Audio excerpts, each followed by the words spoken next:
மனுஷகுமாரன் வரும்பொழுது எதிர் நிற்க பாத்திரவான்களாய் எண்ணப்படும்படி விழித்திருந்து ஜெபம் பண்ணுங்கள். ஜெபத்தை மாத்திரம் நீங்கள் விட்டுறாதீங்க. ஜெபம் உங்களுக்கு ஒவ்வொரு காரியத்தையும் தெளிவுபடுத்தி காண்பிக்கும். தப்பித்துக் கொள்ளுகிற மார்க்கத்தை உங்களுக்கு காண்பிக்கும். தப்பித்துக் கொள்வதற்குண்டான பலத்தை உங்களுக்கு கொடுக்கும்.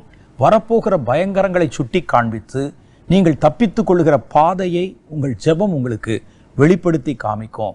அதனால தான் லூக்காவில் கர்த்தர் அத்தனை கடைசி கால பயங்கரங்களை சொல்லி முடிக்கும் போது, இவைகளுக்கெல்லாம் நீங்கள் தப்பித்து மனுஷகுமாரன் வரும்பொழுது அவரை எதிர்கொள்ள பாத்திரவான்களாய் எண்ணப்படி எப்பொழுதும் விழித்திருந்து ஜெபியுங்கள் என்றார். ஜெபத்தை விட்டுறாதீங்க, வேத வசனத்தை விட்டுறாதீங்க, நீங்கள் பெற்றுக்கொண்ட அபிஷேகத்தை விட்டுறாதீங்க. இந்த கடைசி காலங்களில், இருள் சூழ்ந்த காலங்களில் கர்த்தரை கையை பிடித்து கொண்டே நடப்பது ஒன்றுதான் உங்களுக்கு பாதுகாப்பு. காலத்தை பிரயோஜனம் பண்ணிக்குங்க. காலத்தை கர்த்தரிடத்திலே அதிக நேரம் செலவழியுங்கள்.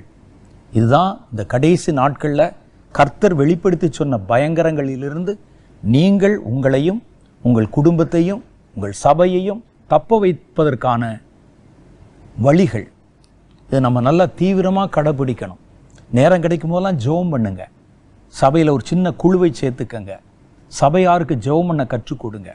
பிள்ளைகளுக்கு நீங்கள் என்ன கற்றுக் கொடுக்குறீங்களோ கற்றுக் கொடுக்கலையோ முதல்ல ஜெபம் பண்ண கற்றுக் கொடுங்க. பிள்ளைகள் உலக கல்வியை படித்தால் சம்பாதிக்கத்தான் முடியும். கர்த்தருடைய காரியத்தில் நீங்கள் ஜெபிக்க கற்றுக்கொண்டால் அவங்க ஜீவனே தப்பித்து கொள்ளும்.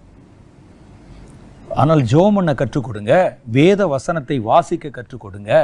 உங்கள் பிள்ளைகளை கர்த்தருடைய பாதையிலே வளருங்கள். ஏனென்றால் இனி வருகிற காலம் பயங்கரமான காலம். நம்முடைய பிள்ளைகள் தான் அந்த நேருக்கு நேர் எதிர்கொள்ள போகிறாங்க.